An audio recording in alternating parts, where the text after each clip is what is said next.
የቀይ ባህር ጉዳይ ለኢትዮጵያ የህልውና ጉዳይ ነው።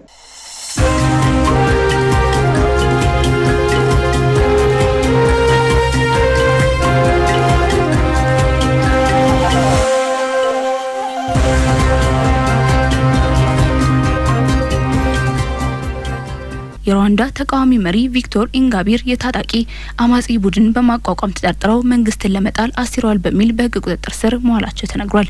የሩዋንዳ የምርምር ቢሮ የተቃውሞ መሪዋ በርማሪ ፖሊስ ጣቢያ ታስረው ለሀገሪቱ አቃቤ ህግ ኃላፊ ተሰጥቷል ብሏል።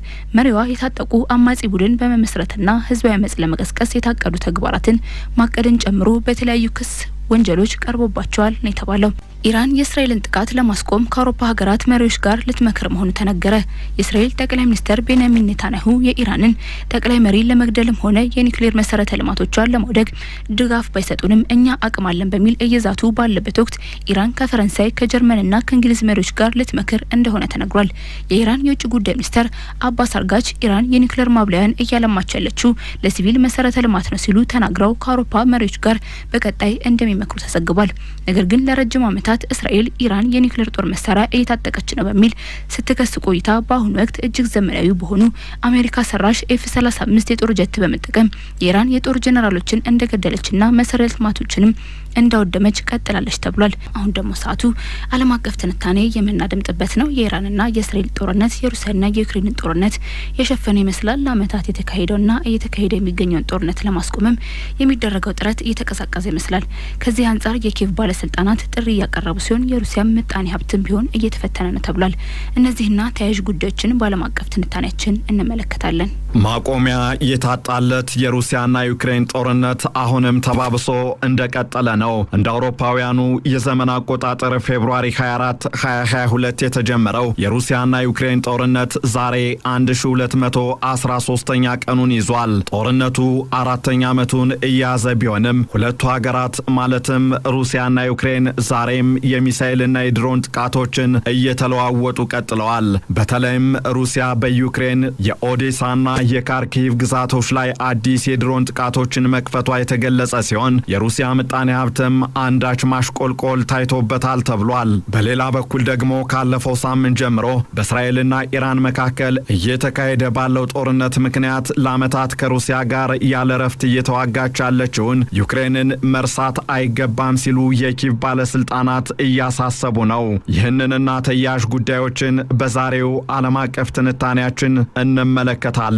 ከዓለም አቀፍ ትንታኔው ጋር ታሪኩ ጋሹ ነኝ። አይኖች ሁሉ ትኩረታቸውን ሩሲያና ዩክሬን ላይ አሊያም እስራኤልና ሐማስ ላይ አድርገው የቆዩ ቢሆንም በዚህ የአንድ ሳምንት ጊዜ ውስጥ ግን አቅጣጫቸውን ወደ እስራኤልና ኢራን አድርገዋል። አሁን በርግጥ ሁሉም አይንና ጆሮአቸውን ወደ ጽዮናውያኑና ፋርሶች ምድር አድርገዋልና ኪየቭ በሻሄድ ድሮኖች በሩሲያም ተምዘግዛጊ ሚሳኤሎች ብትጋይ እንደ ቀድሞው አይደመጥም። የሩሲያና ዩክሬን የድርድር ጉዳይም ቢሆን አሁን የወቅቱ አንገብጋቢ ጉዳይ ተደርጎም የሚወሰድ አይመስልም። ምንም እንኳን ባለፉት ቀናት የሩሲያና ዩክሬን የእርስ በርስ ጦርነት ወይም መጠቃቃት የኢራንና የእስራኤል ጦርነት ጥላውን ቢያጠላበትም የሁለቱ ሀገራት ጦርነት ግን አሁንም የበለጠ ተጠናክሮ ቀጥሏል።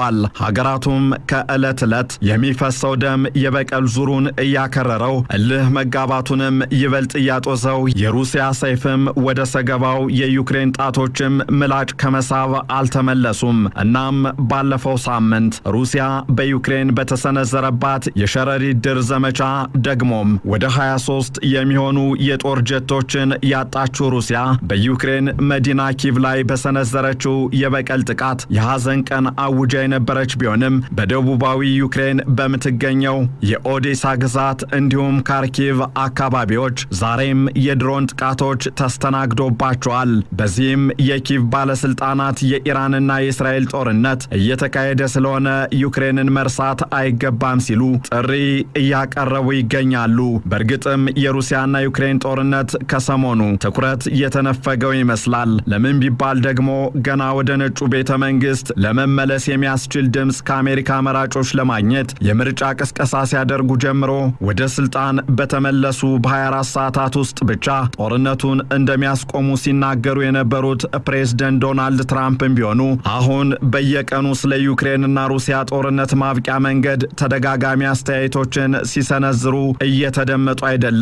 ፕሬዝዳንቱ በዩክሬንና ሩሲያ መካከል የተጀመረውን ድርድር እንዴት የበለጠ ፍሬያማ እናድርገው፣ በሀገራቱ መካከል የተደረገውን የጦር ምርኮኛና የአስከሬን ልውውጥን እንዴት ወደ ሙሉ በሙሉ የተኩስ አቁም ስምምነት እናምጣው ሳይሆን አሁን የትራምፕ ጉዳይ የኢራንና እስራኤል ጦርነትን በምን መልኩ ልቀላቀል ወይስ ይቅርብኝ የሚለው ጉዳይ ነው። የዩክሬን የአውሮፓ አጋሮችም ቢሆኑ ከአሜሪካ ይሻሉ እንጂ ለጉዳዩ የሰጡት ትኩረት በንጽጽር ተቀዛቅዟል ማለት ይቻላል።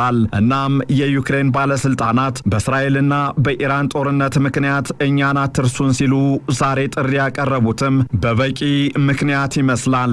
በሌላ በኩል ደግሞ በዩክሬን ላይ ተከታታይ ጥቃቶችን እየሰነዘረች የምትገኘው ሩሲያ ምጣኔ ሀብቷ እያሽቆለቆለ ነው መባሉ ቀልብን የሳበ ጉዳይ ሆኗል። በዓለም ከፍተኛ የተፈጥሮ ሀብት ባለቤት የሆነችው ሩሲያ በወታደራዊ አቅሟም ከሀያላኑ አንዷ የሆነችው የቭላዲሚር ፑቲኗ ሩሲያ ምጣኔ ሀብቷ እየተንኮታኮተ ነው ሲሉ አንድ ከፍተኛ ባለስልጣን ተናግረዋል።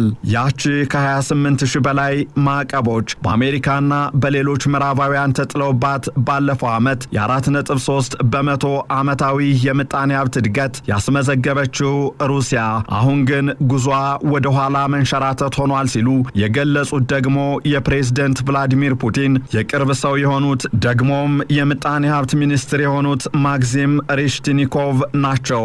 ማክሲም ሬሽቲኒኮቭ በሴንት ፒተርስበርግ የምጣኔ ሀብት ፎረም ላይ እንደተናገሩት አሁን በሚታዩ ጠቋሚዎች መሰረት ምጣኔ ሀብቱ እያሽቆለቆለ ነው ብለዋል። በዚህም ሚኒስትሩ ሁሉም ነገር የሚወሰነው በራሳችን ምልከታና እይታ ነው፣ ስለዚህ ለምጣኔ ሀብቱ እባክህ ትንሽ ፍቅርም ቢሆን ይኑር ሲሉ የምጣኔ ሀብት ሚኒስትሩ የማዕከላዊ ባንኩን አስተዳዳሪ የወቀሱበት ምክንያትም የወለድ መጠኑን በ21 በመቶ በማሳደጉ ነው ተብሏል። ባንኩ በ2024 የወለድ መጠኑን በ21 በመቶ ከፍ ማድረጉ የዋጋ ንረትን ለመቀነስ ካልሆነም ባለበት ለማቆም በሚል እንደነበር የተገለጸ ሲሆን ይህም ባጸፋው ፈሰስ የሚደረገውን መዋለ ንዋይ በእጅጉ ጎድቶታል የሚል አመክንዮ አስነስቷል። ያም ሆነ ይህ የአውሮፓውያኑ 2025 የመጀመሪያ ሩብ ዓመት ካለፈው የ2024 ሩብ ዓመት ጋር ሲነጻጸር የሩሲያ ምጣኔ ሀብት እድገት በ1.4 በመቶ ዝቅ ብሏል ተብሏል። ምንም እንኳን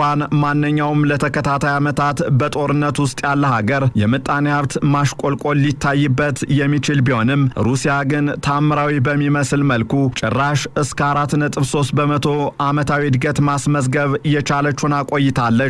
አሁንም ቢሆን የሩሲያ ምጣኔ ሀብት ሚኒስቴር መቀነስ እየታየበት ነው ሲሉ መግለጻቸው በእርግጥም ካለፉት ዓመታት የእድገት ምጣኔ አንጻር እንጂ አሁንም ቢሆን የሩሲያ ምጣኔ ሀብት ሚኒስቴር መቀነስ እየታየበት ነው ሲሉ መግለጻቸው በእርግጥም ካለፉት ዓመታት የእድገት ምጣኔ አንጻር መሆኑን ልብ ይሏል።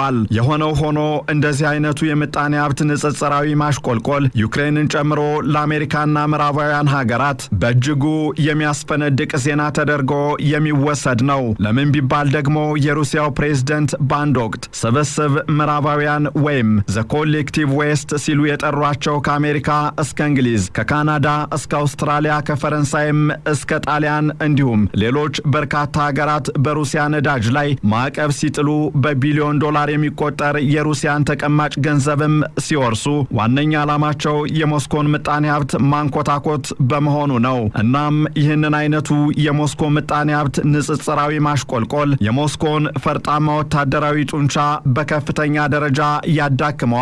ይህም የሩሲያን የመዋጋት አቅም ያሞሽሻል ተብሎ ይታሰባልና ለፕሬዝዳንት ዘለንስኪ አስተዳደር ደስታን የሚያላብስ ክስተት ነው። በሌላ በኩል ደግሞ የሩሲያ መንግስት ፈሰስ በሚያደርገው ከፍተኛ ገንዘብ ምክንያት የዋጋ ንረት መጨመሩ ለሩሲያ ምጣኔ ሀብት አለመረጋጋት ምክንያት ስለመሆኑም እየተገለጸ ይገኛል። ከዚህ አንጻርም የሀገሪቱ ማዕከላዊ ባንክ ዓመታዊ የንረት መጠኑን 4 ከመቶ ብቻ እንዲሆን ለማድረግ እቅድ ያስቀመጠ ቢሆንም እየሆነ ያለው ግን በጥፍ መጨመሩን የሚያሳይ ሆኗል። ጥያቄው ይህንን መሰሉ ሂደት እየበረታ ሂዶ ሀገራቱን ከገቡበት ውጊያ ሊያወጣ ይችላልን ወይስ ፊታ ፊታቸውን ከሩሲያና ዩክሬን መልሰው ወደ ኢራንና እስራኤል ያደረጉት አሜሪካና ሌሎች አጋሮች ጫና ፈጥረው ሰላም ሊያወርዱ ይችላሉ የሚለው ነው። ይህንን ዓለም አቀፍ ትንታኔ ስናዘጋጅ ዘ ጋርዲያን፣ ኢኮኖሚክስ ታይምስ እንዲሁም ሮይተርስን በዋቢነት ተጠቅመናል።